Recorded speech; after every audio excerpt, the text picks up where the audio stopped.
Aquí empieza CiberClick, el programa semanal dedicado a la ciberseguridad producido por Click Radio TV. Sed bienvenidos y bienvenidas a esta 30ª edición del programa referente en España de este sector.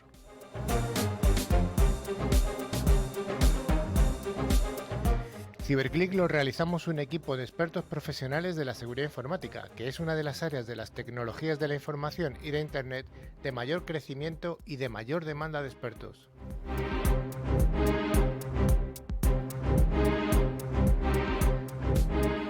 Desde CiberClick nos dirigimos a oyentes profesionales y también al entorno doméstico para resolver dudas que puedan afectar tanto a grandes empresas como a pymes o a familias.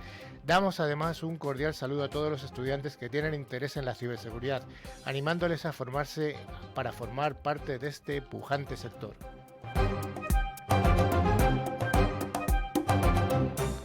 A lo largo de la siguiente hora vamos a desarrollar secciones de noticias, veremos en profundidad algún aspecto de interés y contaremos con la presencia de algunos de los referentes españoles en el mundo de la ciberseguridad.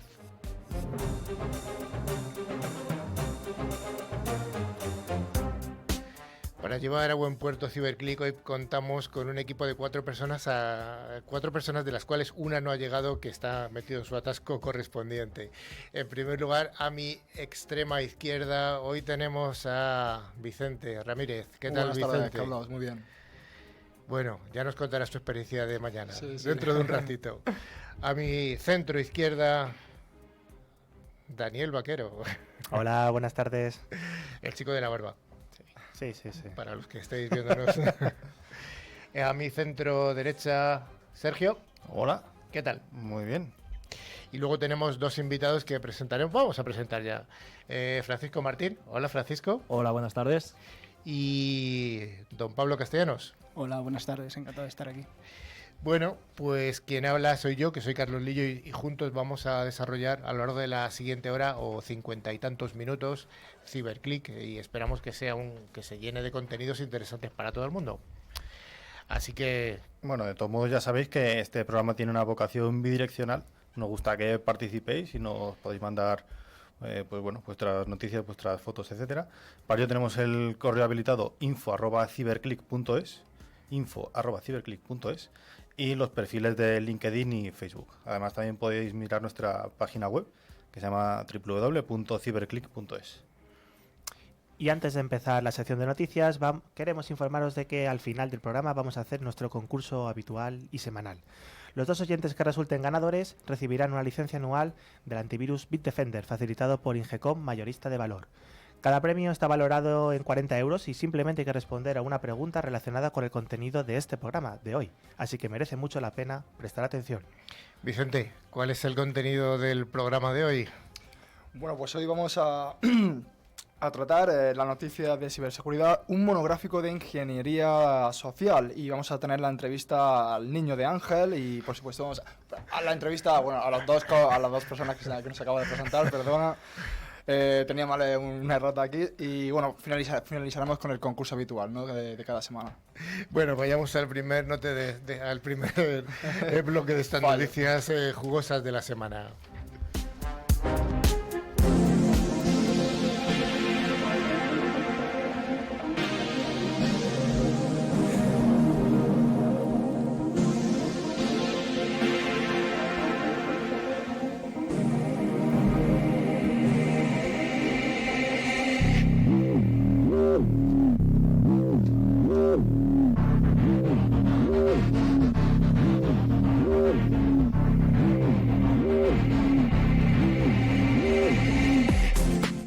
Los ciudadanos de Baltimore en Maryland siguen infectados después de un mes. Ya esta noticia ya la comentamos hace unas semanas, que esta ciudad de la costa este de Estados Unidos había sido infectada. Bueno, pues creo que esta noticia que ya se comentó parece que no ha sido solucionada, pues los equipos gubernamentales de esta ciudad fueron bloqueados, aunque parece increíble, hace ya más de un mes, y todavía no se ha logrado solucionar este problema. Según parece, se han corrompido del orden de unos 10.000 dispositivos, y este secuestro del sistema público de esta ciudad americana pues ha obligado a los vecinos a ir a las oficinas municipales a hacer gestiones que antes se podían hacer por internet. Dani, ¿qué nos cuentas? Pues sí, efectivamente lleva ya bastante tiempo y bueno, es el clásico problema de ciberseguridad en el que es más bien conocido como un ransomware, en el que infectamos, bloqueamos los archivos, no permitimos el acceso a los mismos y pedimos un rescate. Lleva ya desde el 7 de mayo y bueno, desde entonces pues todos los servicios municipales de Baltimore, que han sido pues tomados como rehenes al fin y al cabo, están paralizados. Así que pues pues las personas que trabajan allí no pueden realizar sus funciones y se encuentra todo paralizado. Curiosamente, la persona que distribuyó, creó este virus, este ataque como tal, se llama Robin Hood. Y bueno, realmente está pidiendo pues unos 3 bitcoins, que más o menos hoy en día tienen el cambio a $24.000, que no es nada. O por sistema, es decir, por cada equipo. O si no, 13 bitcoins, que son $100.000, para liberar todos los equipos. Así que, bueno, lo que se suele decir que no se negocia con terroristas, pues las autoridades han decidido no pagar, así que por lo tanto seguimos en un estado de stand-by en el que todos los sistemas se encuentran paralizados y bloqueados. Así es, de hecho, para hacernos una idea únicamente del valor monetario de las pérdidas, se estima que el ataque de Robin Hood le costará a Baltimore al menos unos $18 millones. Esta cifra se calcula en base a los ingresos perdidos o retrasados y los costes de restaurar los sistemas que están hackeados, vamos. La Oficina de Tecnología de la Información ya ha desembolsado $4,6 millones para recuperar algunos datos y se espera que gasten otros 5,4 millones antes del fin de año. De todos modos, no hay fuentes oficiales que expliquen los detalles del incidente, pero según el New York Times, este ataque usaba el famoso exploit Eternal Blue, creado por la NASA, por la NSA. Nuestro viejo amigo Eternal Blue. Efectivamente, el que ya conocemos por Goracray de hace 2 años. De todos modos, hay una empresa de ciberseguridad que se llama Armor, que ha desmentido que Eternal Blue esté relacionada con este ataque. Entonces, bueno, al no haber fuentes oficiales, no sabemos exactamente de qué se compone. En cualquier caso, en el caso de que sí tuviera algo que ver con Eternal Blue, sería un caso de falta de concienciación bastante grave, que un exploit tan extremadamente famoso y contra el que se puede estar protegido simplemente aplicando un parche de Microsoft que publicó hace ya más de 2 años, hubiera sido capaz de paralizar una ciudad entera pues con 2,5 millones de personas. Entonces, bueno, ya entrando un poco en mi opinión, dejaría un poco que desear, no tanto las medidas técnicas implantadas, que a lo mejor también son, sino la falta de concienciación de los responsables de la ciudad de Baltimore.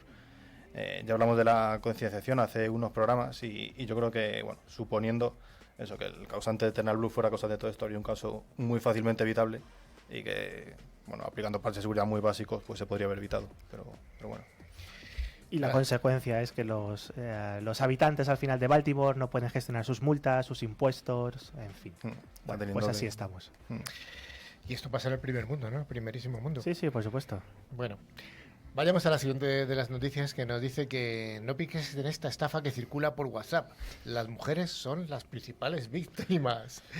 Sí, el caso es que mueven las estafas a WhatsApp como intermediaria entre los ciberdelincuentes y los cientos de usuarios deseosos de ganar un premio.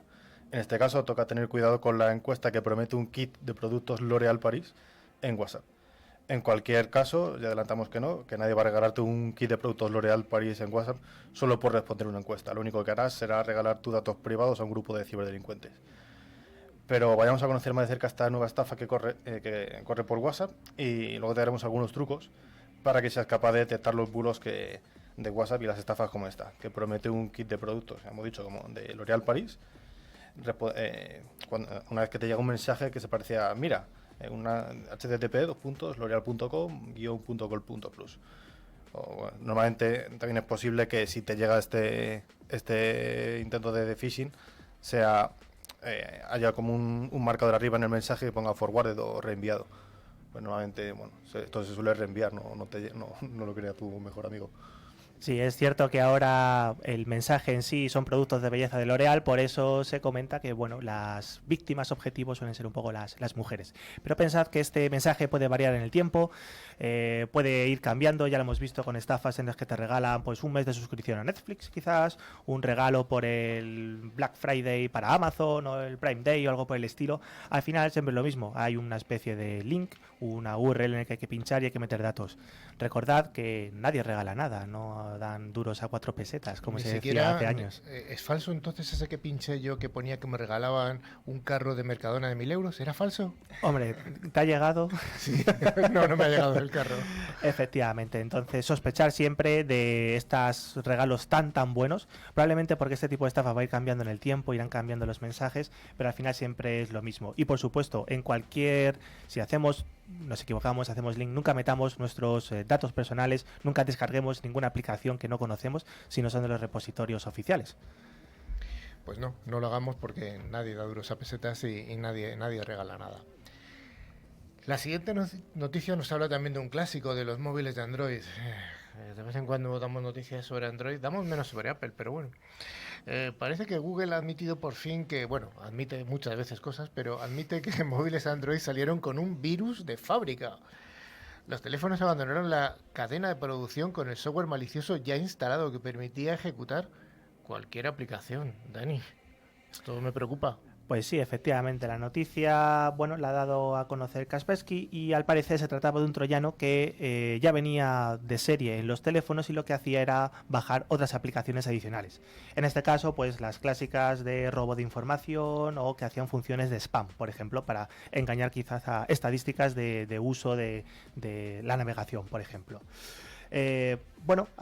Parece ser que esta amenaza ha sido solventada a través de Play Protect, pero se ha dado a conocer pues hace poco. ¿Y por qué es importante esto? Porque no solamente era una aplicación, un troyano que descargaba otras aplicaciones maliciosas, sino que además en el tiempo este virus fue mutando y convirtiéndose en una puerta trasera en el propio sistema operativo de Android. Es decir, que ya no solamente descargaba cosas, sino que además ofrecía una entrada alternativa pues a otros atacantes. Sí, al final, sobre todo los cibercriminales, cuando no son especialmente novatos, no suelen usar método de ataque predeterminado, sino que modifican algún malware que tengan ya por defecto para permitir que éste pueda ejecutar un código en alguna aplicación del sistema, independientemente de los permisos necesarios para ello. Esta puerta trasera afectó a Android en versiones anteriores a Marshmallow. Sí. Y bueno, a través de esta mutación triada, se introdujo en la cadena de producción de algunos modelos de móviles con el sistema de Google, de manera que estos llegaban al mercado ya afectados por una puerta trasera que permitía infectar el dispositivo. Según ha explicado Lukas Sueski, del equipo de seguridad y privacidad de Android, Triada fue incluido sin conocimiento a la imagen del sistema como un código de una tercera parte para funciones adicionales solicitadas por los fabricantes de los dispositivos. También, según Google, un vendedor procedente de China, identificado como Yehuo o Blacefire, fue el responsable... Place Fight, ¿no? Diríamos. Bueno, depende de quién sea. Fue el responsable de introducir la vulnerabilidad en la cadena de producción, infectando así todo el proceso. Para solucionarlo, los expertos de Google trabajaron con los fabricantes de dispositivos y les proporcionaron instrucciones para eliminar la amenaza de los dispositivos y reducir la extensión de las distintas variantes de Triada a través de las actualizaciones automáticas over the air. OTA. La verdad es que no sé por qué todas las noticias que tienen que ver con los móviles nos alarman tanto y nos hablan siempre de software espía que está metido en el propio core o bien vulnerabilidades que aparecen por ahí. Son noticias muy llamativas porque ¿quién no tiene un móvil? Aunque sea Android, iOS o de la manera que sea. Entonces el público objetivo de ese ciberataque es bastante numeroso, ¿no? Sí. Así que ese retorno de inversión en el que ponemos algo malicioso y a ver cuánta gente pica, simplemente por estadística, por volumen. Sí, con que caiga el 1 por 1000, fíjate, ya compensaría bastante. Sí, sí. Bueno, Vicente, ayer sufriste o disfrutaste, ¿no? Disfruté mucho. Bueno, se sufre siempre un poquito, ¿no? Para que todo salga bien, pero disfrutar sobre todo, claro. Bueno, como llevábamos comentando las semanas anteriores, ayer se celebró aquí en Madrid, en el Palacio de la Prensa, el CISO Day 2019. Vicente Ramírez, que es colaborador nuestro, pero además es uno de los organizadores de este evento. Y yo asistimos varias personas del equipo, nos pareció un evento estupendo, muy bien organizado, con unos actores y unas personas súper relevantes dentro del panorama español de la seguridad, CISOs importantísimos, Sí, sí, fabricantes, la medios de verdad comunicación. Que bueno, o sea, al final, pues la idea era aglutinar ahí todo el sector de la ciberseguridad, que vinieran pues speakers, gente irrelevante del sector, y la verdad que muy contento por tanto a nivel de ponentes como de asistencia, porque gracias a todos vosotros por asistir, a todos los que nos siguieron también por streaming, que fueron muchos, y bueno, a través de redes, ¿no? Que también se movió mucho el CISO Day. Ujú. Y bueno, pues en general, pues muchas gracias, estamos todo el equipo muy contentos y realmente ya estamos pensando en la edición del año que viene, porque bueno, ya muchos nos han preguntado y lo que queremos es hacer una edición más internacional, siempre manteniendo la esencia de Congreso Español, pero invitar a CISOs como el CISO de HBO, que este año quería estar con nosotros, pero no pudo finalmente. Invitar a otros CISOs de nivel internacional. Sí. Yo, de las ponencias a las que pude atender, hubo una enseñanza que me quedó muy clara, que no recuerdo cuál fue el CISO que lo dijo, fue creo que la primera o la segunda mesa redonda de varios CISOs, que dijo una cosa que bueno, que toda la gente del sector lo conoce, pero que como que nadie le causa, no se presta suficiente atención, y era proteger los DNS. Sí. ¿Vale? Me quedó muy marcado, ¿no? Que un CISO decía, hay que proteger los DNS, algo que no es habitual, ¿no? Lo que no tiene todo el mundo en la cabeza. Hay herramientas de protección de DNS, y hablaremos algún día de ese tema. Pues sí, efectivamente. El DDI, ¿no? DNS, DHCP, IPAM es un punto importante al final. Todo el mundo cuando navegamos, nuestras aplicaciones, nunca ponemos IPs, nadie se las sabe. Además son esas direcciones van cambiando. Al final tecleas facebook.com, google.com, etcétera. Y pensad que claro, eso puede ser también envenenado, es una manera de redirigirte hacia quizás web maliciosas, así que es un punto interesante también para aplicar esas medidas de seguridad cuanto menos y bueno, protegernos también desde ese punto de El vista. DNS, vamos a explicar un poquito para la gente que no está muy puesta en tecnología lo que hace. Cuando nosotros escribimos una dirección en un navegador, ponemos www.cyberclick.es y ya está, pero detrás de eso hay una cosa que se llama en el argot la dirección IP, que es una colección de 32 bits que luego se traduce a 4 octetos. O sea, 192.34.78.24, y nadie se sabe que esos números que yo he dicho se corresponden a www.cyberclick.es. Entonces el sistema de DNS lo que hace es como un directorio muy grande en el cual se asocian las direcciones IP que he dicho, esos números tan largos, a esa dirección de www.cyberclick.es. Entonces cuando se ataca el DNS, lo que se hace es que potencialmente cuando alguien quiere ir a la página de CyberClick, le redirige a un sitio malicioso. Eso es un ataque de DNS y esa es la protección de la que estaba hablando aquí el CISO. Y yo también quería remarcar, Carlos, otra reflexión que la hizo en este caso la Fanny Pérez, que era CISO de Liberbank. Y bueno, sabemos que el CISO tiene que manejar dos lenguajes, tanto el nivel técnico como el nivel de negocio, ¿no? Y cuando le preguntaron qué lenguaje era más difícil para ellos, ella dijo muy claramente que le costaba mucho llegar hacia arriba, ¿no? Hacia el negocio. Entonces creo que todavía queda mucho que hacer, sobre todo a concienciación de altos directivos, ¿no? De ver la ciberseguridad pues aún más como una inversión, ¿no? Que yo creo que todavía hay mucho límite. Yo creo que el monográfico que vamos a desarrollar hoy, si esos altísimos directivos lo escuchan, yo creo que les va a ayudar un poquito. Vayamos a la quinta de las noticias, que nos habla de que hay un tráfico móvil europeo que ha sido desviado a China. Esto ocurrió hace como una semana aproximadamente, y es que durante más de 2 horas, el jueves 6 de junio de este mismo año, China Telecom, que es el tercer proveedor de Internet de China, enrutó una gran parte del tráfico con origen y destino en Europa. Esto parece llamativo. Bueno, pues parece que fue un error de una de las empresas que se dedican a hacer hosting, que se llama SafeHost, que es una empresa suiza. Y bueno, por un problema en el enrutamiento BGP, pues se produjo ese enrutamiento anómalo.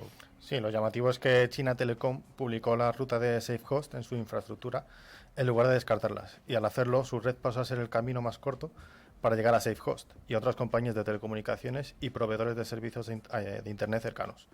Las consecuencias obviamente no se hicieron esperar, y los clientes de distintos operadores móviles de Francia, Holanda y Suiza notaron latencias importantes en sus servicios durante las 2 horas que duró este desvío de las conexiones. Sí, la verdad que el problema no es que solamente se degrade esas conexiones, porque al final el tráfico tiene que ir hasta China, volver, en fin. El rendimiento no es el más adecuado, sino que también echa más leña al fuego al final en esa guerra que hay entre China, Occidente, Estados Unidos, y es por donde se va viendo un poco la tendencia de Internet. Ya no es un Internet global, al final tenemos pequeños silos, el Internet de China, el Internet de Rusia, el de Estados Unidos, Europa. Es una pena, pero bueno, esperemos que esto no vaya a más, por supuesto.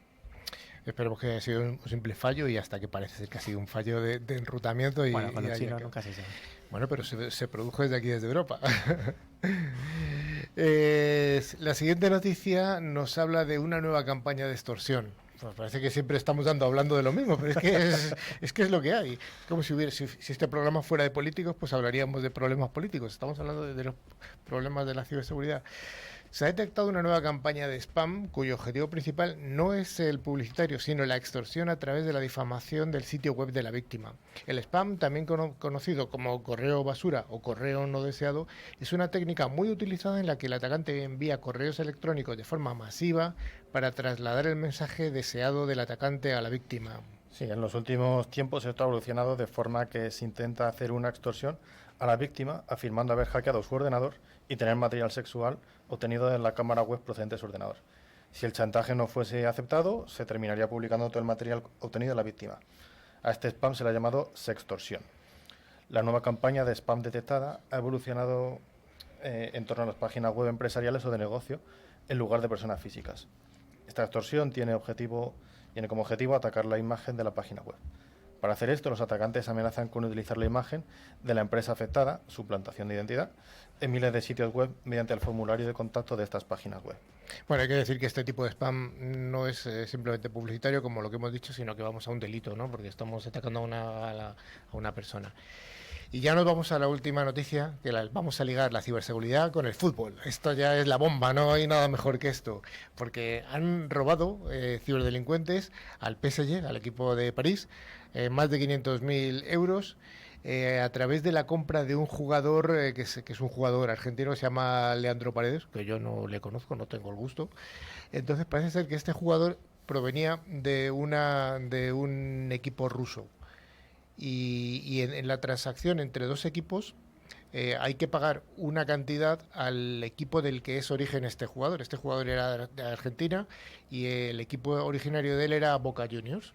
Entonces, al hacerse la transacción entre el PSG y el equipo ruso, una parte del dinero tiene que darse al equipo que le ha formado.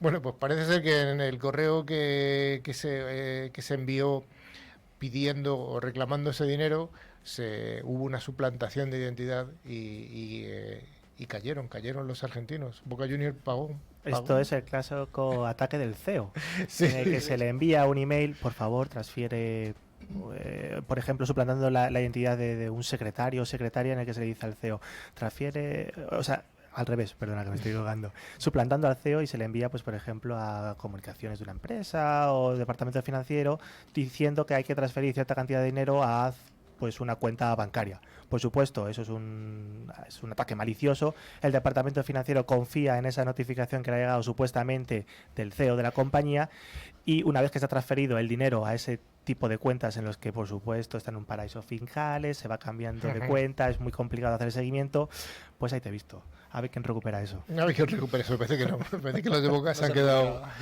quedado chungos. Bueno, pues hasta aquí las noticias de la semana. Y nos vamos a ir a ese monográfico prometido de... Bueno, ahora lo hablaremos.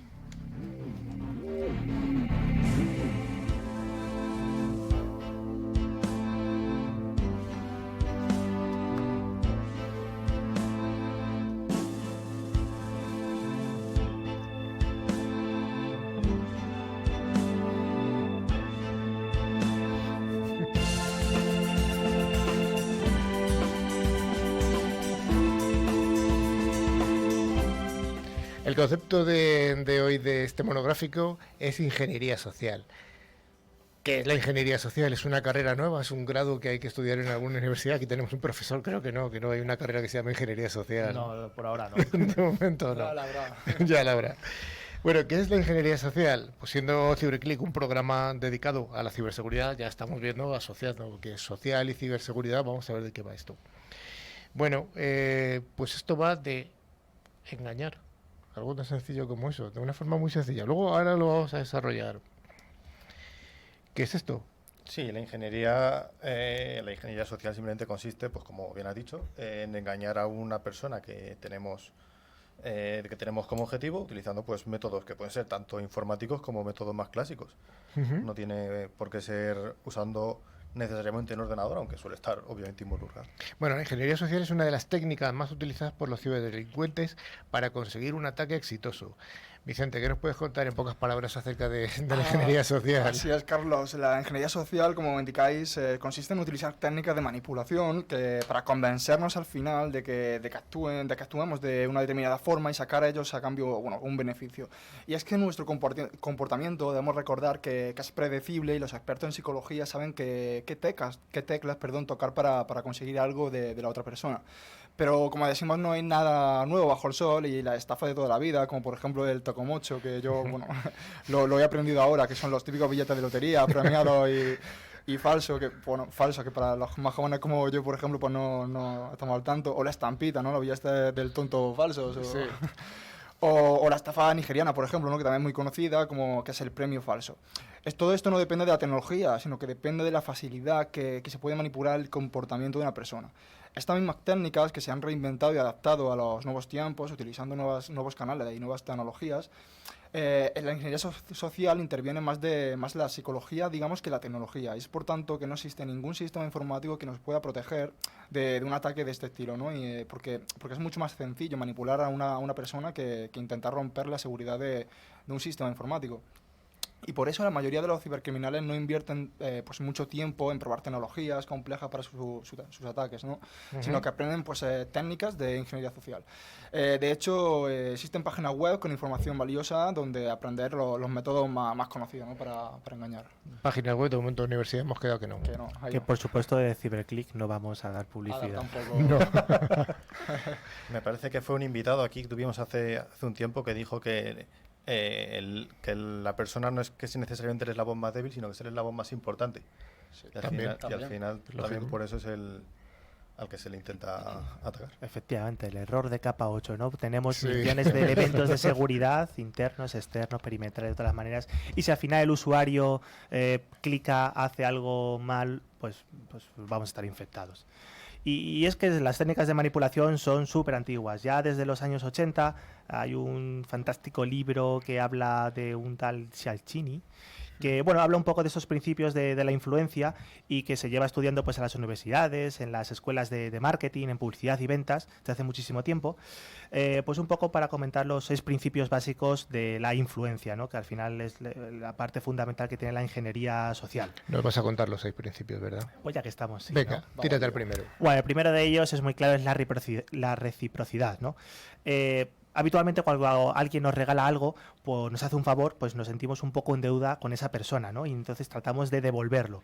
Entonces, pues lo típico, te están vendiendo algo por la calle, te dan un pequeño objeto y te sientes un poco obligado a comprar pues ese pequeño objeto, ¿no? Uh-huh. Aunque en un principio parecía que era gratuito, bueno, pues por ese principio. Efectivamente. También, por supuesto, pues el principio de la urgencia, ¿no? Además, todo el mundo ha sido influenciado por esta técnica, ¿no? En el que siempre se intenta apelar a que esta oferta es de tiempo limitado, la caducidad va a llegar mañana, hay que actuar muy rápido si quieres conseguir esa oferta y si no lo haces es porque vas a ser un tonto, ¿no? Y nadie quiere quedar como ellos, ¿no? Pierdes la oportunidad de tu vida. Claro, parece que estamos haciendo lo correcto y que nos conviene, entonces por esa urgencia muchas veces no le damos una segunda vuelta, una doble pensada, lo comentamos con algún compañero, algún amigo, una pareja y bueno, pues nos dejamos llevar un poco por estas técnicas y caemos, ¿no? Uh-huh. Por supuesto también pues la coherencia, las costumbres, ¿no? Las personas somos animales de costumbres y solemos actuar en función de cómo lo hemos ido haciendo a lo largo del tiempo, ¿no? Para intentar también proyectar una forma coherente de nosotros mismos, ¿no? En ese sentido, entonces si consigues que alguien se comprometa con algo, pues hay muchas veces, muchas posibilidades de que sea coherente con ese compromiso de forma automática, sin pensar. Entonces, pues un caso práctico, por ejemplo, podría ser un ciberdelincuente, ¿no? Que ha suplantado la identidad de un empleado de una oficina que puede que nos pide realizar alguna tarea normal. Nosotros, bueno, pues vemos normal a lo largo del tiempo que nos pida realizar esta serie de tareas y cuando nos cambia cambia un poco, a hacer algo un poco más extraño, quizás no nos extrañe tanto y ya te sientes comprometido para llevarlo a cabo y piques y hagas lo que no deberías haber hecho. Está claro. ¿Cuál más? Bueno, pues también tenemos la confianza y esto es así. Normalmente hacemos caso a la gente que nos cae bien. Tomamos un poco a pie juntillas lo que nos diga este tipo de personas. Entonces los ciberdelincuentes se van a intentar ganar nuestra confianza antes de realizarnos el ataque. Entonces pues se van a hacer pasar por otra persona, van a crear perfiles falsos que se ajusten un poco a nuestras preferencias para que nos entre por los ojos y ya confiemos previamente antes de que realicen nada malicioso, cuanto menos, ¿no? Entonces aprovechan esos ciberdelincuentes, aprovechan esas debilidades humanas, como puede ser el dinero, el sexo, etcétera, pues para camelarse un poco a las víctimas. Los juegos incluso, ¿no? Sí, quería aportar sobre esto de la ingeniería social. Uno de los libros más interesantes, ahora que estás comentando un libro, es The Art of Deception. Es un libro muy interesante de Kevin Mitnick, que es uno de los grandes hackers de la historia. Es hacker y convicto después, porque fue uno de los hackers más buscados en cierto tiempo. En ese libro habla de un conjunto de historias reales y un conjunto de técnicas en la que él se metía en los sistemas, pero no mediante unas técnicas muy avanzadas de hacking, sino con ingeniería social, llamando, cogiendo información, buscando la confianza de la gente y al final entrando ahí. Y hay una anécdota muy graciosa, muy curiosa, que es que él fue condenado a estar lejos de un ordenador durante muchísimos años, aparte de estar en la cárcel. El día que le cumplió eso, apareció uno de los de Apple, me parece que fue el segundo, el que estaba con Steve Jobs y montó la compañía, y le regaló un ordenador Apple. Entonces era como una cuestión así de marketing bastante potente. Si esto saltas a bocajarro a alguien y le preguntas ¿cuál es tu contraseña del email? En muchísimos casos te la va a decir. Sí. Sí. Por no pensar, por el principio de la urgencia, porque confías, porque, en fin. Solo necesitas llamar a alguien y darle algunos datos que se supone que no debería conocer sobre la empresa y ya está todo abierto. Hay la palabra que has dicho del libro este es deception, o sea, no me acuerdo cuál es la primera que has dicho, pero bueno, deception tiene un falso significado en inglés y con el castellano. Deception es alguien que así a primera vista dice decepción, no, deception significa engaño. Directamente, engaño. De hecho, en el mundo de la ciberseguridad, las clásicas tecnologías de deception son las también conocidas como honeypots. Yes. Al final son, bueno, máquinas, servicios, usuarios que no existen, que están puestos como cebo. Sí que existen, pero pero no son reales. Son reales, son sistemas de deception, sí. Hay empresas que tienen estos sistemas. Un honeypot es un sistema que tiene información atractiva para un ciberatacante, aunque luego no es nada, no hay nada en realidad. Está puesto a posta para que el atacante se entretenga ahí un ratito, ¿no? Y no vaya a buscar las cosas realmente interesantes. Y que nos alerten, que al final que es la parte alerte, importante, claro. ¿no? Que se está produciendo ese ataque. Bueno, vamos a la quinta ya, ¿no? Sí, también tenemos el principio de la autoridad cuando estamos hablando de ingeniería social. Habitualmente porque nos han educado más o menos, a unos más que a otros, para ser un poco obedientes con la autoridad, porque es algo que se considera positivo, ¿no? Entonces, cuando recibimos un mensaje de nuestra autoridad legítima, de un jefe, quizás de la policía, bueno, alguien que tenga esa autoridad, un padre, por ejemplo, tendemos a darle crédito y a obedecer, sin preguntarnos si lo que nos está diciendo pues tiene sentido o no. Esto es muy obvio, pues por ejemplo, un director general de una compañía que nos dice que les demos nuestras claves de acceso, por ejemplo, entonces pues a ti no se te ocurre decirle ¿y por qué? o no, directamente. Entonces, bueno, esta suplantación de identidad de esta persona de autoridad suele ser muy utilizada, lo hemos comentado antes, el famoso ataque del CEO. Sí. Pues bueno, suele ser muy exitoso. Hola, soy el director de tecnología de la información. Dame tus claves porque tienes un problema muy gordo en tu PC. Por ejemplo. Y caes. Oh. Y bueno, por último también tenemos que hablar de la validación social. Las personas somos seres sociales y buscamos la aprobación del grupo, del colectivo. Entonces, cuando estamos ante situaciones con incertidumbre, tenemos que recurrir a saber cómo comportarnos correctamente, fijándose en lo que hacen los demás. Entonces, es una técnica muy eficaz que reduce, pues, los errores, ¿no? Porque tendemos a pensar que lo que hace la mayoría tiene que ser lo bueno, lo acertado, ¿no? Entonces nos mimetizamos con ese grupo para hacer eso, ¿no? Y eso lo podemos ver rápidamente las redes sociales, ¿no? Donde muchas veces compartimos cosas que ni siquiera hemos leído, que ni siquiera estamos de acuerdo, pero como vemos que ha sido muchas veces compartido, pensamos que es algo bueno y por tanto también lo compartimos en las redes sociales, ¿no? Y si aplicamos un poco al mundo de la ciberseguridad, pues bueno, pues pueden ser estos actos guiados un poco por lo que hacen otros también, ¿no? Si plantearnos si es bueno o malo, si vemos que todos nuestros compañeros mandan un email, responden algo, lo que sea, pues nosotros también lo hacemos sin pensar. Pues sin pensar. Ay, Vicente, ¿qué nos puedes contar de las tácticas que utilicen estos los malos? Tácticas de ingeniería cuando social. hablamos de ingeniería social, los ciberdelincuentes se pueden clasificar y tienen unos nombres muy graciosos, Carlos. En primer lugar, en cazadores, ¿no? Que son los que van directo al grano, ¿no? Los cazadores buscan conseguir el mayor beneficio en el menor tiempo posible, ¿no? Y por lo que suelen contactar con la víctima y conseguir su objetivo con la menor exposición posible, como haría un cazador acechando a su presa. El ejemplo clásico de ataques de este corte es el phishing, donde a través del correo electrónico u otros medios de comunicación como WhatsApp, Messenger, SMS, etcétera, se solicita mediante engaño que la víctima facilite información sensible como credenciales de acceso o le instala malware que permita tomar el control del dispositivo. Y por otro lado tenemos los granjeros, que son los que, por el contrario, prefieren ganarse, como decía antes Dani, pues ganarse a su víctima y mantener el engaño durante el mayor tiempo posible, para poder exprimir al máximo a esta y aprovecharse de su conocimiento, información o posición dentro de una organización.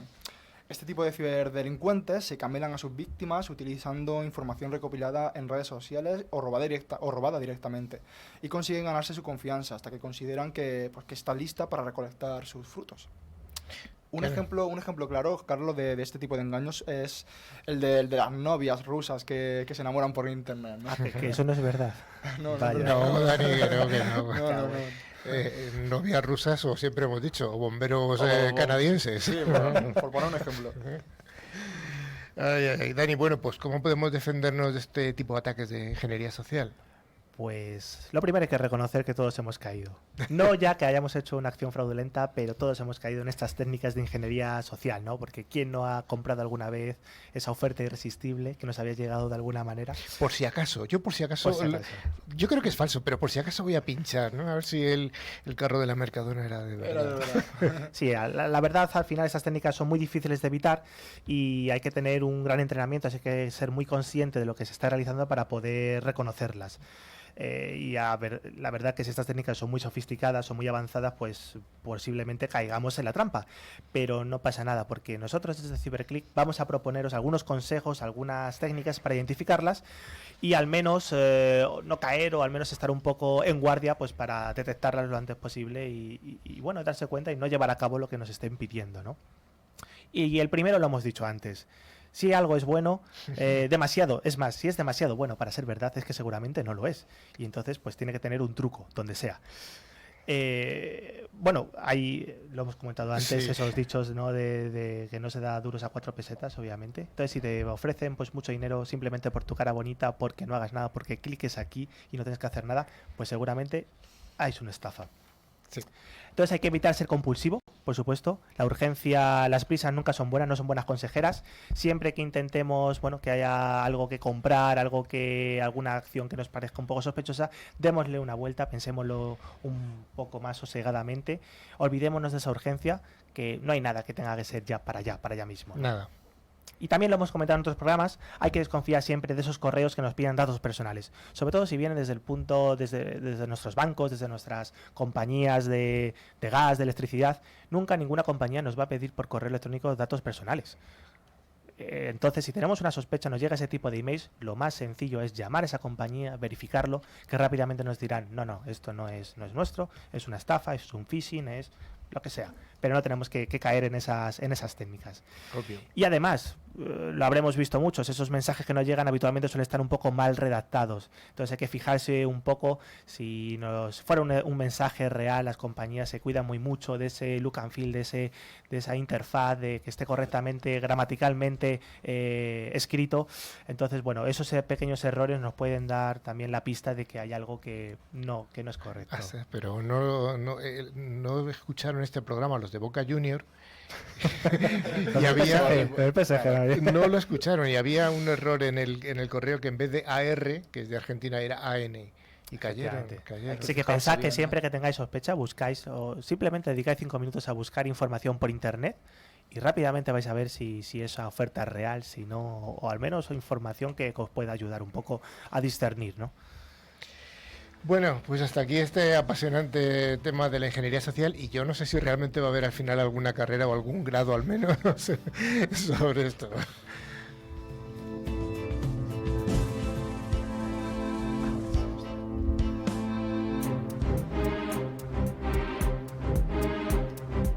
La ciberseguridad, sus noticias, novedades y mercado son analizados semanalmente por los expertos que presentan CiberClick. Dirigido por Carlos Lillo con un equipo de profesionales de la ciberseguridad. CiberClick es ya el referente en España de este pujante sector.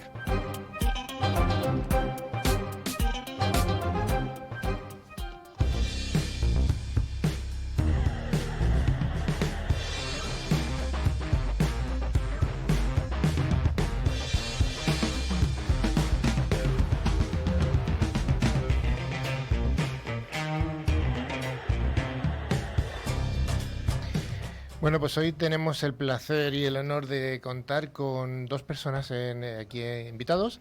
Son dos personas que hasta ahora no hemos traído a nadie del entorno universitario y es para dar una buena noticia. Tenemos por un lado a Francisco Martín, que es profesor de robótica de la Universidad Rey Juan Carlos, y por otra parte a Pablo Castellanos, que es uno de los alumnos de la universidad y vamos a ver por qué están aquí. Francisco, cuéntanos por qué estáis aquí. Bueno, estamos aquí porque dentro de la Universidad Rey Juan Carlos, en el Intelligent Robotics Lab, que es un grupo de robótica que tenemos allí, hemos participado en una competición internacional de robótica. Y no solo habéis participado, ¿no? Hemos ganado. Han ganado. Efectivamente. Bueno, hemos ganado, han ganado.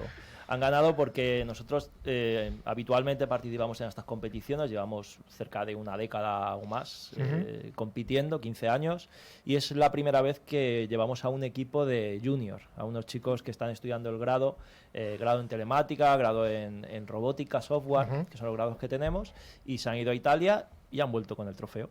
Pues eso está muy bien, ¿no? Sí. No solamente participar, sino encima ganar. Esto ya es otra...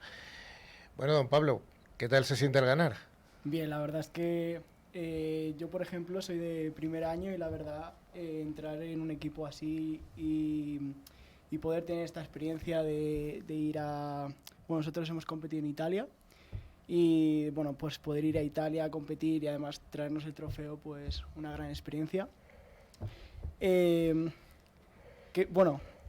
Contar un poco en qué consiste esta... Sí, cuéntanos un poquito, ¿en qué consiste la competición esta? Bueno, la competición es la RoboCup Educational.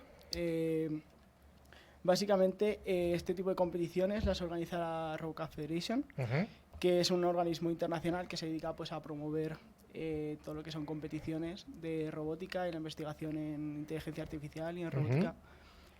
Y bueno... Oye, ¿quiénes formáis sí. parte de este equipo que habéis participado en esta competición? Bueno, pues lo formamos un equipo no muy grande, pero creo que apasionado de gente que queremos aprender y queremos mejorar. Somos estudiantes que van desde primero de carrera, como es mi caso, hasta estudiantes de doctorado. Y bueno, también somos muy transversales, ya que, como ha dicho Paco antes, somos estudiantes de telemática, de ingeniería de teleco, también hay de industriales. Y creo que esto es muy importante, ya que nos da fuerza en la competición frente a problemas o errores que puedan surgir durante la competición, pues solventarlos. Es mucho más fácil con un equipo fuerte y que sabe de diferentes temáticas y áreas.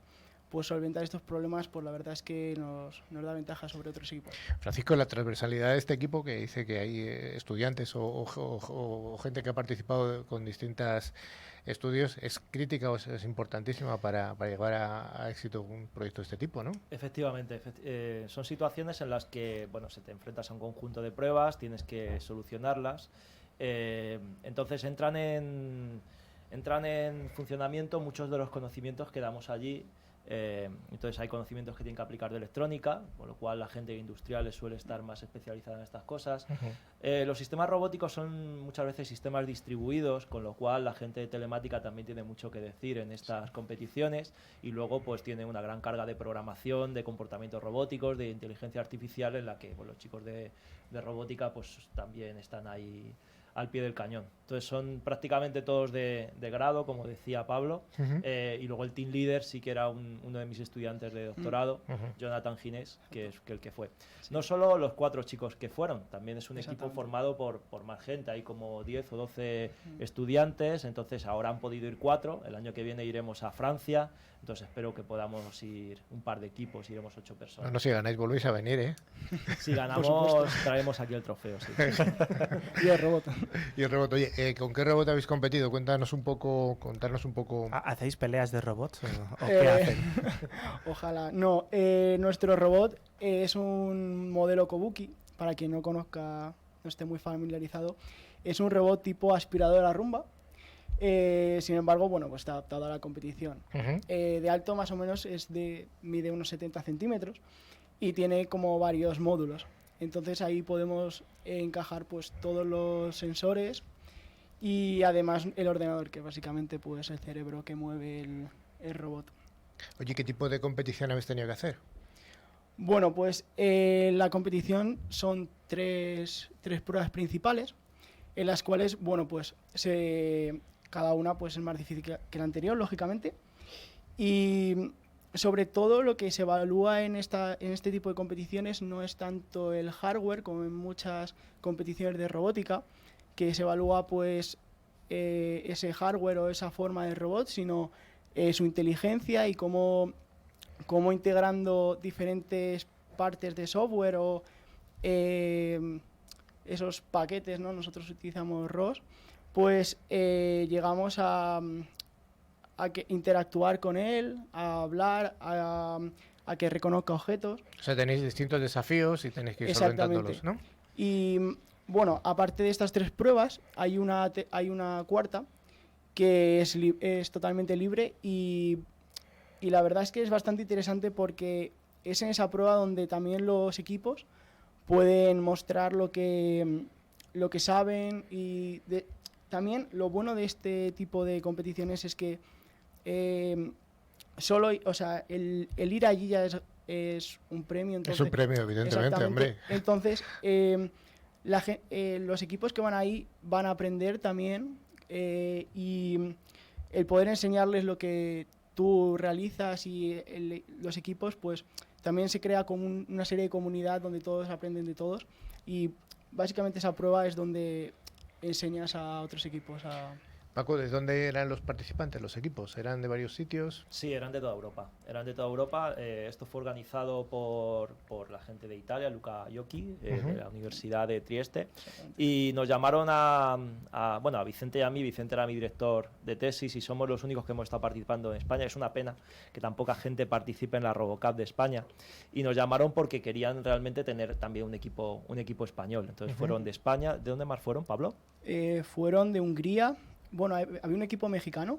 Sí. Que vino, bueno, se trajeron el robot y todo de México, o sea... Los mexicanos son muy potentes, sí. Le gusta viajar mucho para competir. Había, lógicamente, gente de Italia, también de Italia, Hungría... Bueno, de varios, o sea, sí, había no solamente de Europa, Portugal, sino que nos estáis contando de más sitios, ¿no? Pues sí que era algo realmente internacional. Oye, Paco, o Francisco, perdón, no sé. Como quieras. Como quieras, Paco. Esto es un programa de ciberseguridad, entonces, oye, hay que preguntarte un poco por la ciberseguridad de los robots, de los coches autónomos, de los robots industriales. Oye, ¿qué tipo de seguridad se pueden implantar a este tipo de equipamientos o cuál es deseable al menos? Pues eso es una clave, porque realmente durante toda la historia del desarrollo de la robótica nunca nos hemos preocupado de la seguridad, porque realmente eran robots que estaban en laboratorios y nunca veíamos que eso tuviera necesidades de seguridad. Ahora mismo estamos viviendo una época en la que los robots están saltando desde los laboratorios y las industrias, están saltando en los hogares, entonces estamos empezando a necesitar esa seguridad. Tenemos ahora rumbas que están aspirando en nuestra casa con una cámara. Entonces eso tiene que estar asegurado y por ahora no se han hecho grandes cosas. De hecho, antes hablaba Pablo de ROS. ROS es el estándar en la programación de robot a nivel mundial. Ese sistema fue creado en Stanford, bueno, sí, creo que fue en Stanford. Y entonces nunca se pensó en la seguridad. Es un sistema distribuido donde los nodos de computación pueden estar en diferentes nodos y entonces hacer cualquier ataque de man in the middle es bastante fácil. Sustituyes un nodo por otro y ya estás ahí espiando. Entonces, por ejemplo, ROS ha tenido que evolucionar a ROS 2, en el cual ya esos nodos, no solo las comunicaciones están cifradas, sino que los nodos están autenticados. Entonces eso es básico ahora para intentar saltar a otros robots y a otros vehículos, por ejemplo, como los vehículos autónomos, en los que cualquiera podría entrar en tu vehículo y pegarte un volantazo o hacer cosas peores. Sí, aquí en los últimos años estamos viendo que los robots al final se están convirtiendo en parte de infraestructura crítica, porque todas las factorías, en todos los sitios siempre hay ese tipo de maquinaria. Así que esto, ¿pensáis que debería ser un punto clave a la hora de securizar para, bueno, no sufrir ningún problema grave, cuanto menos? Sí, probablemente en las empresas la seguridad es no dejar salir a la red esos robots. Quiero decir, asegurar la red muchas veces, asegurar los sistemas, ser sistemas empotrados. Pero claro, ahora están esos robots, ya empiezan, como decía antes, a estar en los hogares y ahí hay un problema que puede violar nuestra intimidad. Esos robots están conectados a wifi de nuestras casas, que si nuestro vecino puede navegar gracias a nuestra wifi, ¿qué podrá hacer si encuentra un robot con una cámara, un micrófono y un altavoz en nuestro hogar? Incluso los robots industriales, en los que manejan todos los sistemas de logística, pues ahí hay un problema, ya no es un problema económico. O sea, si paran algún tipo de producción o son comprometidos, pues evidentemente puede tener un impacto importante sobre las empresas industriales. Claro, yo me imagino ahora mismo atacar un vehículo autónomo y secuestrar a personas directamente, mandándolo a lugares en los que pues le están esperando. Sí, no hay que irse tan a ideas muy peregrinas. Si recordáis, salió una noticia bastante curiosa que se sabía dónde estaban las estaciones militares de Estados Unidos repartidas en el mundo por cómo corrían los soldados alrededor del perímetro. Y a través de esas pulseras de rendimiento se estaban geolocalizados, ¿no? Y al final esa información sale a Internet, al mundo, al Big Data, y al no estar securizado eso es un problema interesante. Oye, al hilo de esto voy a hacer la última pregunta, y es que si creéis que debería haber algún comité de ética o regulación nacional o internacional, evidentemente, para regular las actividades. Vamos, que si pondréis las 3 leyes de la robótica de Asimov. Efectivamente. Sí, de hecho, eso no solo en la robótica, eso en casi todos los ámbitos de la tecnología siempre debería el concepto ético, el concepto moral, y de hecho la filosofía debería entrar ahí. Y los robots, pues típicamente en libros como Yo Robot de Isaac Asimov, donde se presentan estas leyes de la robótica, ya se habla muchas historias cuando estas leyes entran en crisis, interpretaciones de estas leyes, cómo afectan al ser humano y cómo les pueden perjudicar. Entonces, claro, hay que hacerlo. De todas formas, estamos muy lejos todavía de implementar las 3 leyes, o sea, que realmente sea necesario hacerlo. La conciencia robótica todavía no se ha despertado. O sea, no hemos llegado a Asimov todavía, ¿no? No hemos llegado a Asimov, llegaremos. Llegaremos pronto. Bueno, pues muchas gracias, Pablo, muchas gracias, Paco, y esperamos verte el año que viene. Sí, aquí estaremos. Si ganamos, aquí Esperemos. Venga, hasta luego.